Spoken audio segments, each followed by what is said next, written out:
La palabra de Dios en Proverbios capítulo 3 versículos del 1 al 7 nos dice: Hijo mío, no te olvides de mi enseñanza, y tu corazón guarde mis mandamientos, porque largura de días y años de vida y paz te añadirán. La misericordia y la verdad nunca se aparten de ti. Átalas a tu cuello, escríbelas en la tabla de tu corazón. Así hallarás favor y buena estimación ante los ojos de Dios y de los hombres. Confía en el Señor con todo tu corazón y no te apoyes en tu propio entendimiento. Reconócele en todos tus caminos y Él enderezará tus sendas. No seas sabio a tus propios ojos, teme al Señor y apártate del mal. Bien, muy buenos días para todos. ¿Cómo están? ¿Bien? Bueno, hermanos, qué bueno cantar juntos, qué bueno experimentar una vez más esa hermandad, ese calorcito de iglesia. Gracias al Señor. Y bueno, hermanos, hoy va a compartir con nosotros la palabra del Señor el pastor Raúl Rodríguez. Él es uno de los pastores allí en el Redil de Oriente, junto con, ¿qué más? Diego y José Alfonso, allí en Redil de Oriente. El pastor Raúl también desempeña funciones como el secretario de la FIBEC, ¿sí?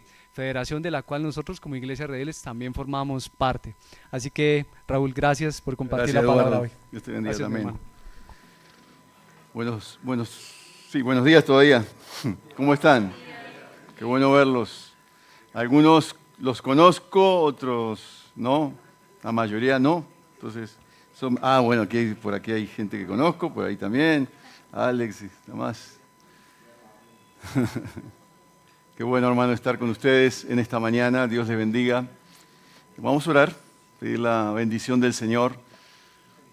Señor, nos presentamos delante de ti con gratitud en nuestra alma por lo que haces, lo que estás haciendo en nuestra vida, lo que has hecho, lo que harás y lo que harás en esta mañana, Señor, al abrir tu palabra. Que al abrir tu palabra en esta mañana recibamos tu consejo, que la lectura, Señor, ya en la lectura podamos vislumbrar lo que tú anhelas y deseas como pueblo que alaba tu nombre, Señor, que se rinde ante tus pies, que se rinde, Señor, y deja toda la vida para que tú la dirijas. Nos sometemos a ti, al señorío de tu palabra, señorío del Espíritu Santo, a la presencia del Padre, el Hijo y del Espíritu Santo en esta mañana. Y te pedimos tu bendición en el nombre de Jesús. Amén. Los invito a leer, como ustedes están acostumbrados a leer de pie, entonces les invito a leer la Biblia de pie y abrir sus Biblias en el Salmo 113.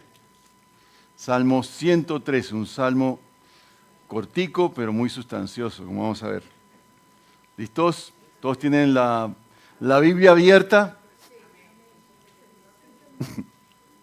Algunos no tienen la Biblia abierta.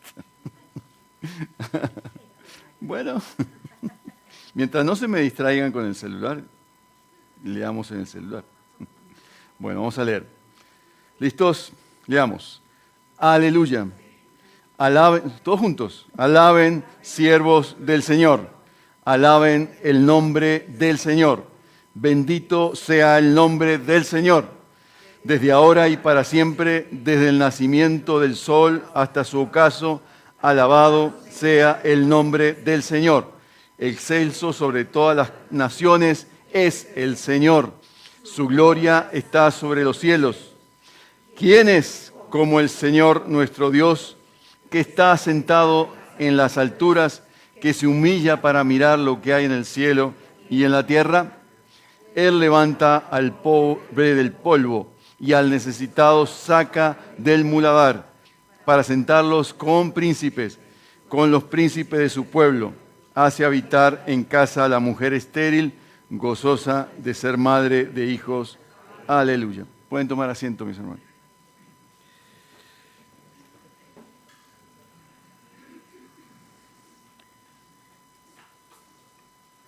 Alguna vez estuve conversando con un hermano mayor y él decía, yo estaba preocupado porque siendo joven sentía que algunas personas que eran más jóvenes que yo y habían conocido al Señor mucho antes que yo, conocían más la palabra y yo me angustié en ese momento y bueno, yo tenía 23 años, 22, estaba, aunque desde los 20 me empezaron a hablar del Señor y en mi infancia también, porque vivía enfrente de una iglesia evangélica, al cual yo, cuando el culto empezaba, yo empezaba a tirar piedras de un segundo piso, siendo un pequeñín bastante travieso y rebelde. Pero entonces yo estaba como angustiado porque sentía que no conocía mucho del Señor y cuando abría la Biblia no sabía para qué lado, cómo era eso, tan extenso, tan amplio, y cada vez más, con los años siento que es más amplio y es como bucear sin fondo, no hay fondo cuando uno estudia la palabra y la lee. Entonces esta persona me preguntó la edad y yo le dije, bueno, tengo 22 y llevas 22 años sin saber lo que es una Biblia. No te preocupes, con los años vas a crecer en eso. Esto me hizo pensar muy seriamente si yo necesitaba ser convencido de la adoración a Dios. Y me doy cuenta, al leer este salmo, la forma como él habla es como de sacudirte, lleves los años que lleves, todos los días necesitas ser convencido y rendido ante la majestuosidad de Dios y de su palabra. Y que a veces que sientas esta sensación que yo tenía cuando era joven, que quería entender la inmensidad de Dios y quería como que se me clarificaran las cosas y no podía, que eso lo sientas hasta el último día de tu vida, para que busques a Dios y puedas hallarlo y ser convencido y persuadido. Por eso mi convicción en esta mañana es que necesitamos ser adoradores convencidos, rendidos, persuadidos. Y este salmo es muy enfático en mostrarte que no es suficiente, que hay que hacer algo más. Que si bien no hay que hacer nada, hay que hacerlo todo. Que si bien tú puedes decir, yo con este salmito que leo esta mañana, esto que escuché hoy, ya es suficiente. No, no es suficiente. Nunca lo será. Para conocer la majestad de Dios. Siempre seremos insuficientes. Pero aún así, Dios es un Dios que se revela, que anuncia, que dice. Tenemos la palabra, su palabra, que es magnífica, que es profunda, que es inspirada en Él.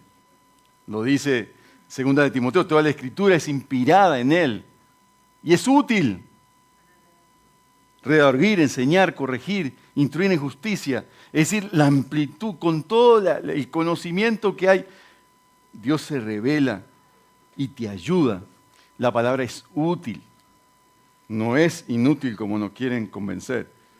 Pero necesitamos ser adoradores convencidos porque cada mañana, cada tarde, en media de la mañana, cada situación, lo que ves, el mundo está comunicando un mensaje que necesitas confrontarlo y enfrentarlo.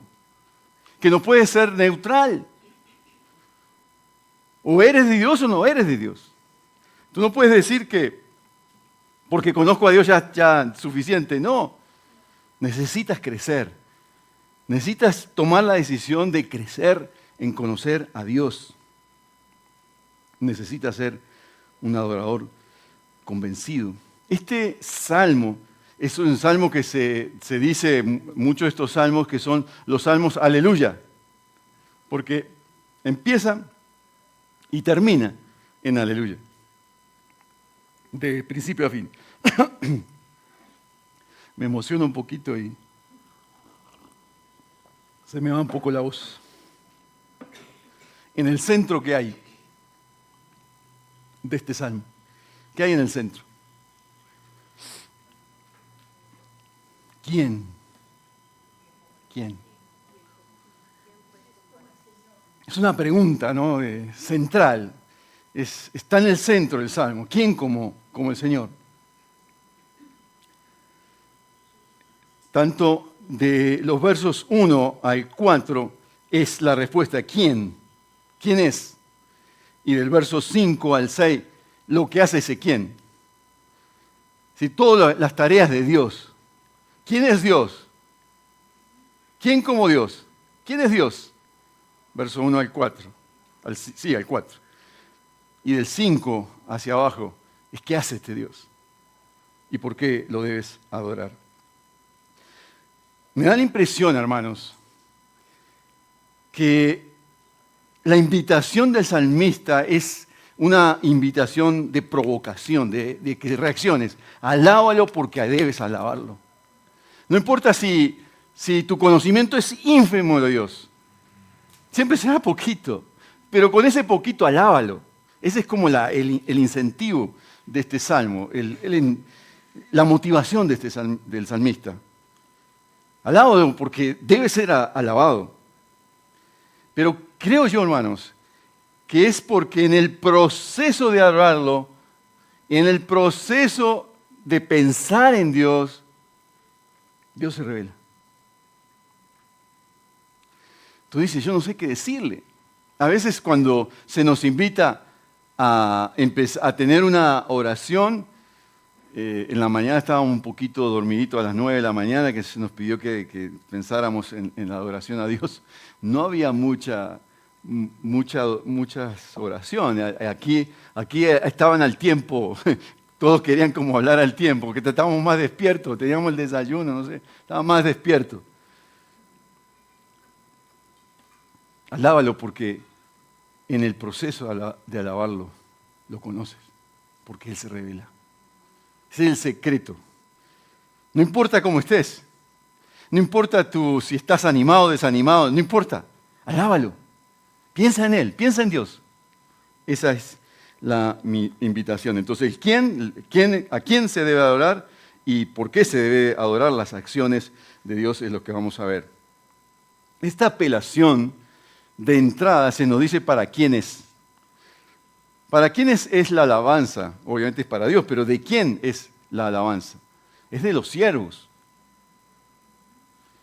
Para el salmista nos está diciendo de plano, de entrada, que se alaba porque se sirve a Dios. Y se sirve porque se alaba. Esa es como la apelación. Servir es alabar, alabar es servir. Uno de los primeros salmos que leí, me encantó que se cantara en esta mañana el Salmo 100. Además, el Salmo 100 tenía una canción. No sé, algunos si recuerdan esa canción. Cantale.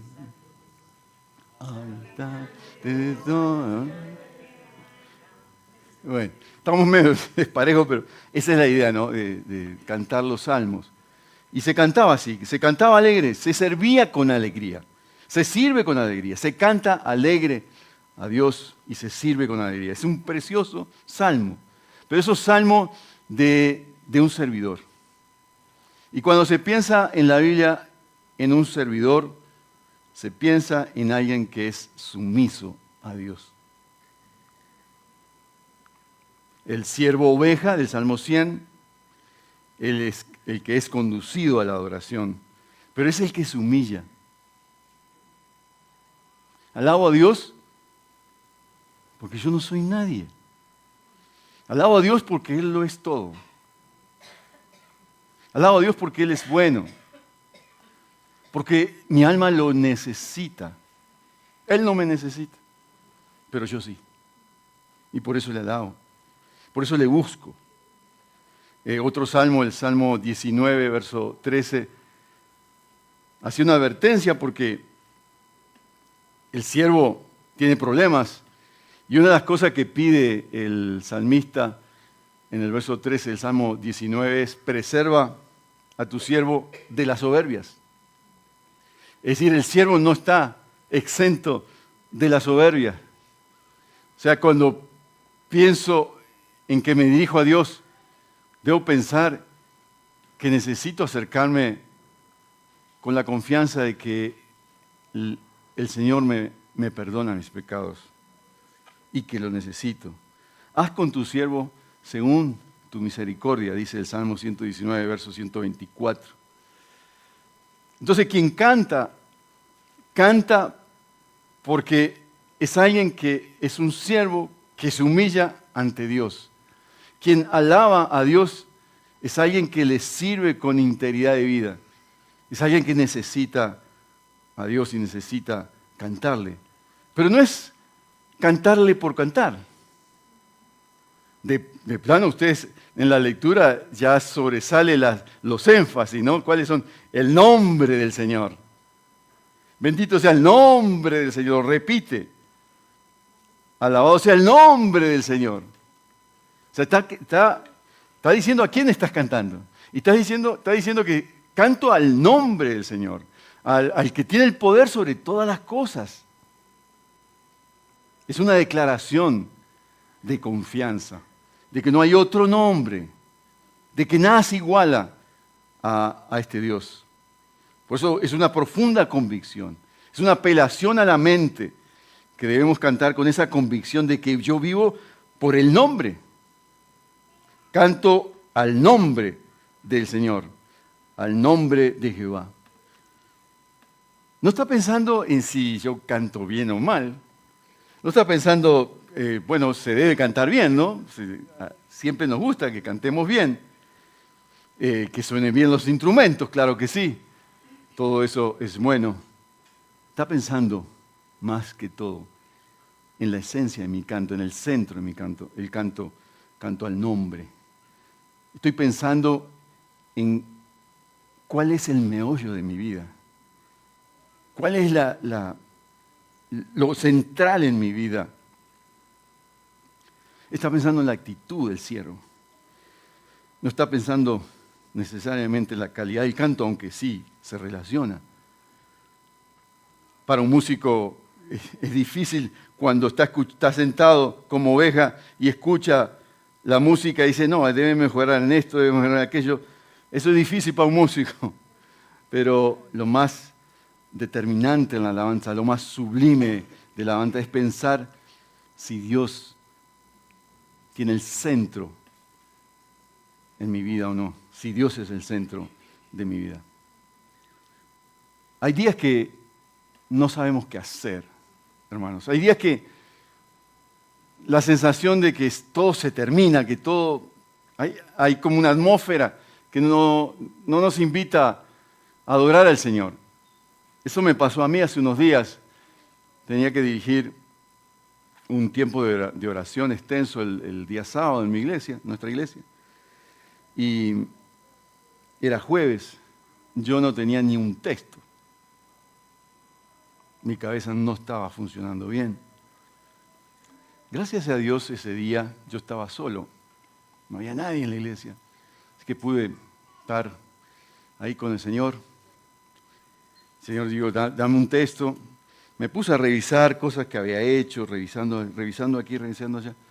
Me encuentro con un texto de Lamentaciones 3. No sé cuántos aquí han leído Lamentaciones 3. También lo cantábamos una época. Escudriñemos nuestros caminos y volvamos al Señor. Pero Lamentaciones 3 empieza de esta forma. Yo soy el hombre que ha visto aflicción bajo el látigo de su enojo. Y ahí arranca toda una serie de descripciones de lo que ha sido Dios con él, de cómo ha sido Dios. Y de inmediato, yo dije, Señor, eso no me describe. Yo estoy mal hoy, Señor, pero eso no estoy bajo el látigo de tu enojo. No me siento así. Entonces pensé, siempre cuando estamos mal, debemos pensar que hay otro que está más mal que yo. Hay quizás una salida un poquito para no reconocer que estamos mal. pero siempre hay alguien más que está más mal que yo. Entonces yo dije, Señor, yo necesito que tú me levantes hoy. Yo no soy el hombre textual de este texto, Señor, pero levántame. Y empieza toda una catarata de pensamientos, emociones que salieron, y el Señor como que me saca de esa situación que estaba, porque Él es bueno y que Él quiere algo para mí y para ti. Así que puede ser que tu canto hoy sea un canto de lamento, puede ser un canto de pérdida, de situación difícil, como se me acercó alguien en el primer servicio, y su situación tan compleja, tan difícil. Pero la invitación aún ahí, en esa circunstancia, alaba al Señor. Cierra los ojos y alaba al Señor. Y que el Señor te lleve a encontrar que nuevas son cada mañana su misericordia y que grande, grande es su fidelidad. Así que este salmo nos pone a cantarle en medio de las situaciones, a cantar con un contenido, el contenido del nombre del Señor. Porque cuando piensas en Dios, ¿en qué piensas? Cuando vas a orar y piensas en Dios, ¿quién es Dios para ti? A veces nos quedamos cortos, ¿no? Y bueno, nos ayuda la palabra. Bueno, leamos la palabra. Cuando uno piensa en el nombre, piensa en que hay un nombre sobre todo nombre. Piensa en Jesús. Y piensa que Él está en control de la historia. Que vamos a un punto en la historia.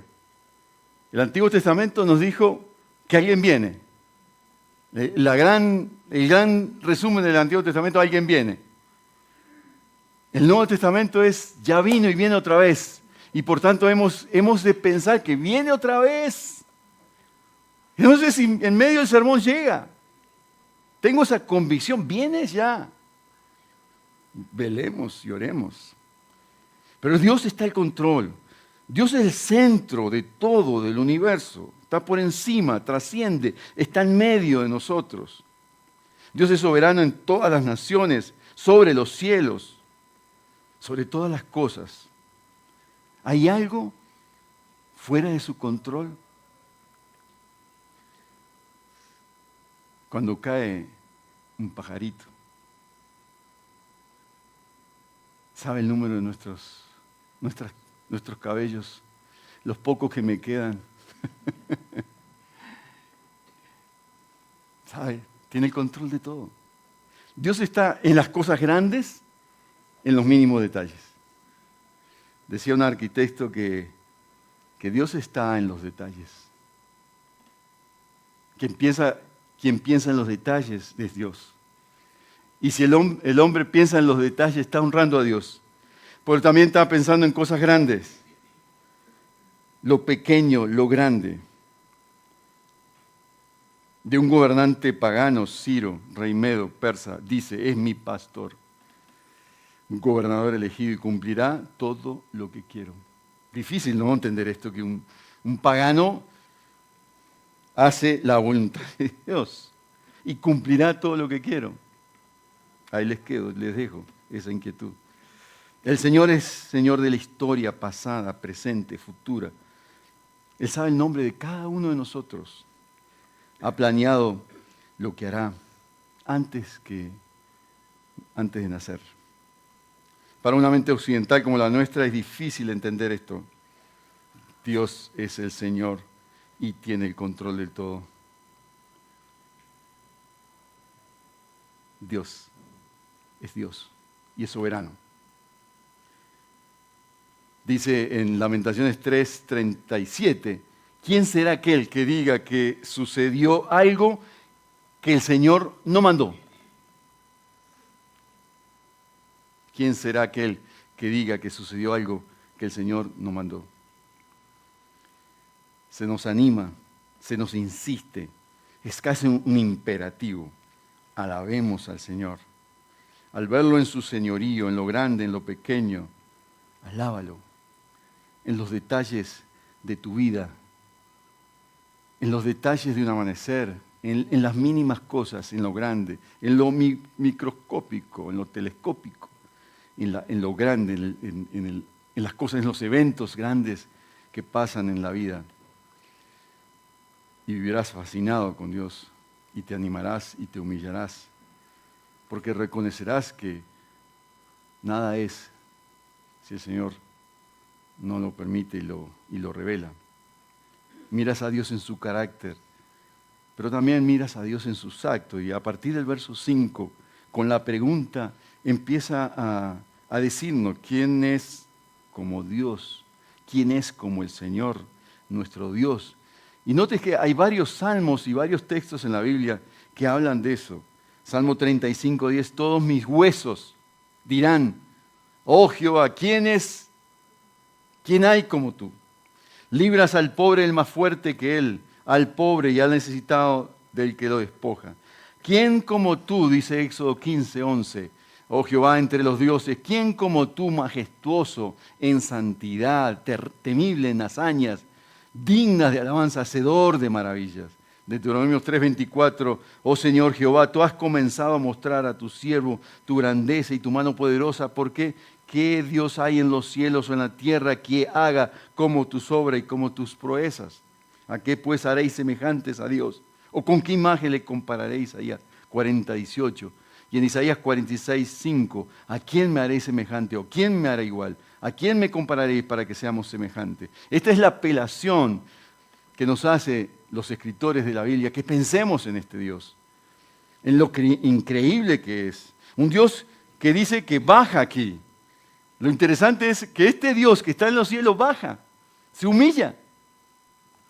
Yo me acuerdo que otra de las primeras canciones que estaba en aquel momento de militancia universitaria, que aquí César Villanueva, si quizás se acuerda de alguna de estas canciones que cantábamos en el movimiento estudiantil, o por lo menos en Uruguay, baja Dios de las nubes, baja Dios de las nubes y llévalo a la fábrica donde trabajas, al carpintero, al artesano, a la realidad local.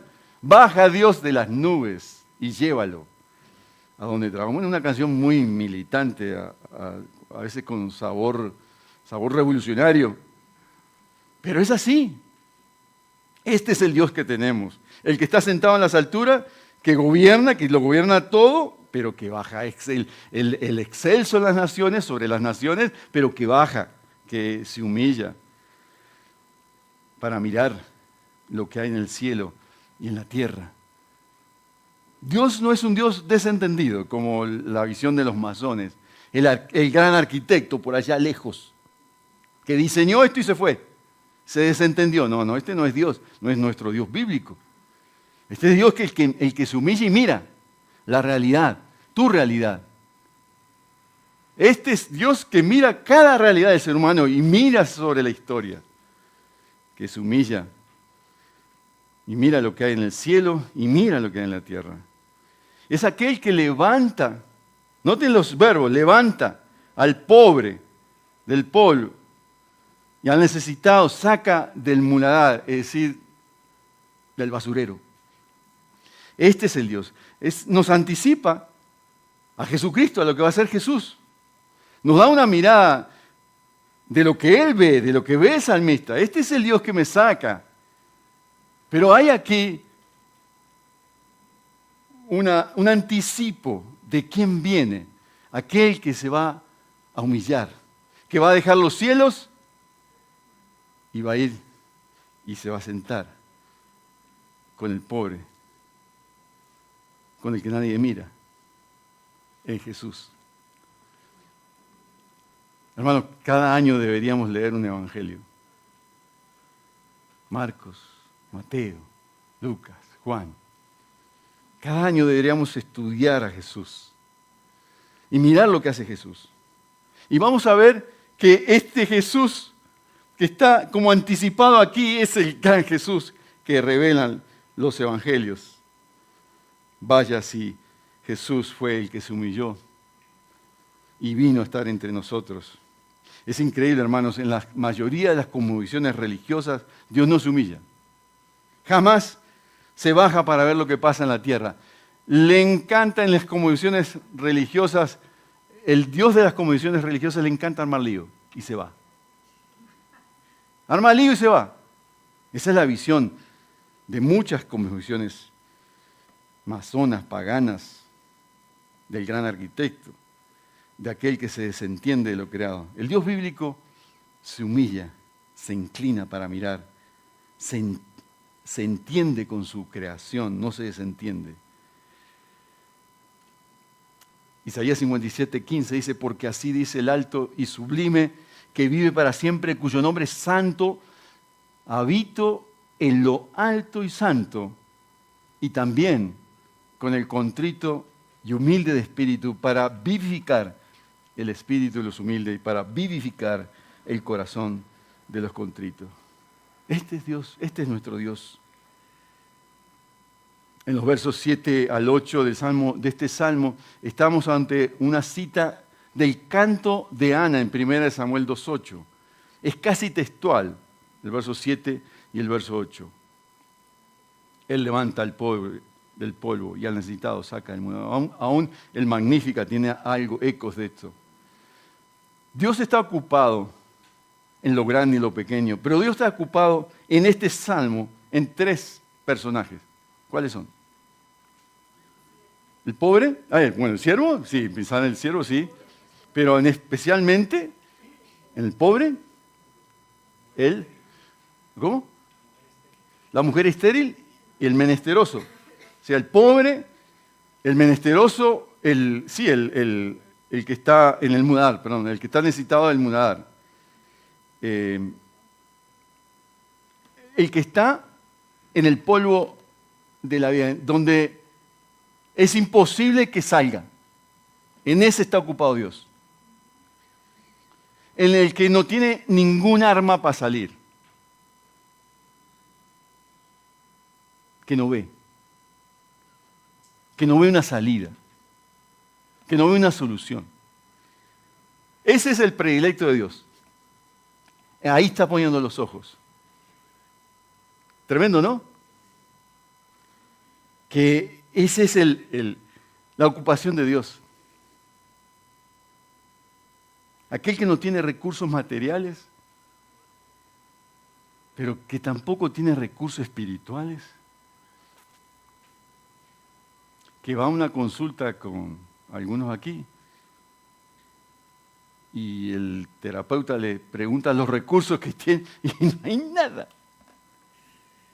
Ese es el candidato a venir a Dios, porque Dios puso los ojos en él. ¿No les parece hermoso esto, hermanos? Yo no tengo las palabras para decírselas de una forma que ustedes capturen esto que está diciendo el escritor. Yo sé que nosotros pensamos en los muchos damnificados por la violencia en nuestro país y por tantas cosas que están pasando en estos días. Estamos pensando en esos candidatos. Pero el pobre en la Biblia es aquel que no puede hacer nada con su realidad. Esto es el Evangelio. Tú no puedes hacer nada, Dios lo hace todo. Dios te saca.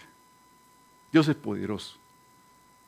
Este es el Dios que te invita, el salmista, a que creas y confíes en Él. Algunos ejemplos bíblicos, montones. Moisés. ¿Qué tenía Moisés? Desterrado, haciendo lo que un hebreo no hacía, cuidar ovejas, por muchos años desterrado de su tierra, sin familia. En ese, fija los ojos del Señor. Y cuando el Señor lo llama y se fija en él, y Moisés se fija en él mismo, yo no tengo nada. Además, no puedo ni hablar. Y el Señor le dice, bueno, tenés a tu hermano ahí. tu hermanito Aarón, él va a hablar por ti. Gedeón. Mi familia es pobre en Manasés. Y soy el menor de la casa, que en esa época no era lo mejor. Pero Dios escoge a los menores, yo soy menor, así que... Dios es bueno, hermanos. La acción de Dios de sacarte del polvo, de la calle, del sin futuro, del sin esperanza, de no hay mañana, de este trabajo maluco. Es el que te da sentido a lo que haces. Segundo grupo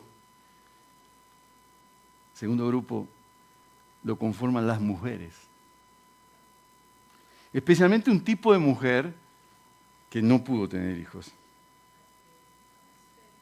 La estéril. La que es rechazada, la que nos ponemos en el lugar de estas mujeres en Israel, casi como si fueran viudas. No va a haber descendencia que la sostenga. No hay futuro. No tienes hijos, no hay futuro. Pero Dios da la salida. Primero dice, te hace habitar en casa. Es algo extraordinario esto porque dice, mira, te doy un hogar. Tienes un hogar. Tienes una comunidad. No estás sola. A veces pienso que nosotros deberíamos crear más cosas de acciones sociales para aquellas mujeres que están solas en nuestras iglesias y darles esperanza y futuro. Aún aquellas que han tenido hijos y están solas. Aquellas niñas de 18, 19 años, de 15 años que tienen hijos, muchas veces por circunstancias que no vienen al caso, están solitas. Me encontré una vez en Caldas un grupo de hermanas, un hogar de acogida para madres jovencitas. Precioso ministerio. Un grupo de hermanas de una iglesia alquiló una casa, entre todas la pagan, y le dicen a las niñas, vengan, tengan a sus hijos. No hagan caso de lo que diga Profamilia y todas estas instituciones que las cargan con abortos. Vengan, las hago habitar en casa, le doy casa. Esa es la perspectiva que yo veo en este salmo, una amplitud, una visión muy amplia de lo que Dios va a hacer. ¿Por qué? Porque Dios es el que se sienta, Dios es el que se humilla, Dios es el que levanta, el que alza, el que hace sentar, el que hace habitar en familia, el que se goza con el que se goza. Es la descripción de Jesús. Esto es lo que hizo Jesús.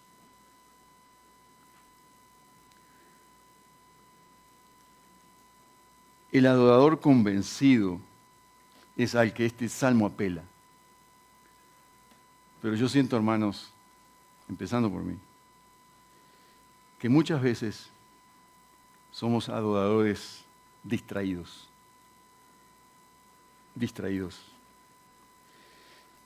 Yo quisiera decir que yo soy un adorador en terapia de rehabilitación. Estoy convencido,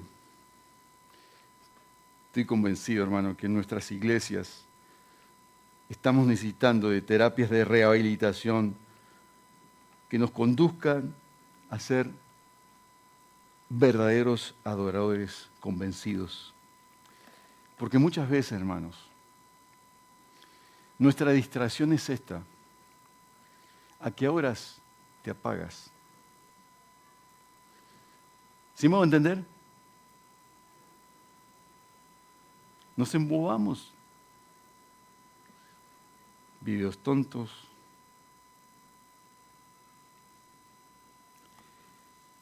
Muchos de las personas que hacen videos para embobecernos. Por eso, ¿a qué hora te apagas? ¿Qué es lo último que lees, ves? el último día, el último momento de tu día, al levantarte temprano en la mañana, ¿qué es lo primero que ves y lees? En tu día de descanso, ¿el Señor es el primer lugar? Tengo la convicción, hermanos, que vivimos distraídos. Y la tarea es empezar a desconectarnos para que cada vez más nos conectemos con la adoración a Dios. La adoración con sentido, la adoración con urgencia, porque es urgente adorar a Dios. La adoración con contenido. Una vida de adoración a Dios, ¿a quién se debe parecer? Se debe parecer a Jesús, el que bajó, el que se hizo hombre. Este Jesús es el que nos ayuda en la adoración. Porque como dice Hebreos en el capítulo 4, verso 14 al 16, teniendo pues un gran sumo sacerdote que trascendió los cielos, Jesús, el Hijo de Dios, retengamos nuestra fe, porque no tenemos un sumo sacerdote que no pueda compadecerse de nuestra flaqueza, sino uno que ha sido tentado en todo como nosotros, pero sin pecado. Por tanto, acerquémonos con confianza al trono de la gracia para que recibamos misericordia, hallemos gracia para la ayuda oportuna. Este es el Jesús que debemos adorar y acercarnos mientras pueda ser hallado. Nuestra adoración se debería parecer a una adoración de contemplación. Porque contemplar es poner atención. Contemplar a Jesús es ponerle atención. Ponerle atención a quién es, y qué dice, y qué hizo. Nos va a faltar tiempo, hermanos, el resto de nuestra vida para contemplar a Jesús. Aprovechemos el tiempo que tenemos en esta urgencia de estos tiempos a ponerle atención a Jesús. El Señor nos exhorta, hermanos, en esta mañana a ponerle atención y a ser siervos que se rinden ante la belleza de nuestro Señor. A contemplar su creación, a detenernos en los detalles de la vida, a pensar en la grandeza de Dios. Cuando, tengo el privilegio de vivir en el Oriente hace un tiempito, hermanos, tengo una vista en mi casa envidiable. Me da pena cuando me levanto tarde, pero cada mañana cuando me levanto veo esos amaneceres, esos colores, esa belleza de su creación, que me invita a pensar en Dios. No a adorar la creación, me invita a pensar en el Dios de la creación, el Dios de los colores, la diversidad, todo lo que hay encerrado en el diseño de Dios, en ese gran arquitecto que está presente en mi vida. Me invita a contemplar y a ponerle atención a la palabra de Dios, a la identidad de quién es Jesús, a quién es Dios, pero a la verdad de las postales que me ofrece cada mañana, en lo pequeño, en lo grande, en los detalles, en las grandes cosas. El Salmo 27:4 enfatiza esta idea de que hemos de contemplar, estar en la casa de Jehová para contemplar la hermosura de Jehová. ¿Y qué es la hermosura de Jehová sino su santidad? ¿Quién es Él? Sus atributos. Pensar en sus atributos. Pensar en lo que otros han escrito, las confesiones, el credo que leíamos esta mañana. Pensar en esas cosas, en la creatividad de Dios, en lo que hace Dios. Contemplar es poner atención, es pensar con atención en Dios. La hermosura de Jehová en este salmo está encerrada en tres cosas: en pensar en su nombre, pensar en su gobierno y su interés en los que sufren. Ya tenemos suficiente para este día, ¿no? Para cuando llegues a casa y tú medites en el nombre de Dios, medites en su gobierno, medites en su señorío y medites en su interés en los que sufren. Somos llamados, hermanos, de una adoración distraída a una adoración con sentido, con esperanza, con convicciones. Somos llamados, hermanos, a no perder el tiempo, a emplearlo. ¿De aquí en más? Perdón si lo estás empleando, pero si por las dudas te estás distrayendo, pon atención en contemplar a quién se debe contemplar, a quién se debe ver. Estemos en silencio y después un canto que termine. Está en silencio delante de Dios. ¿Qué recibes como llamado de atención, como palabra del Señor en esta mañana? Piensa en cómo es tu adoración a Dios y piensa en las decisiones que el Señor te llama a tener en esta mañana. Está en silencio ahí.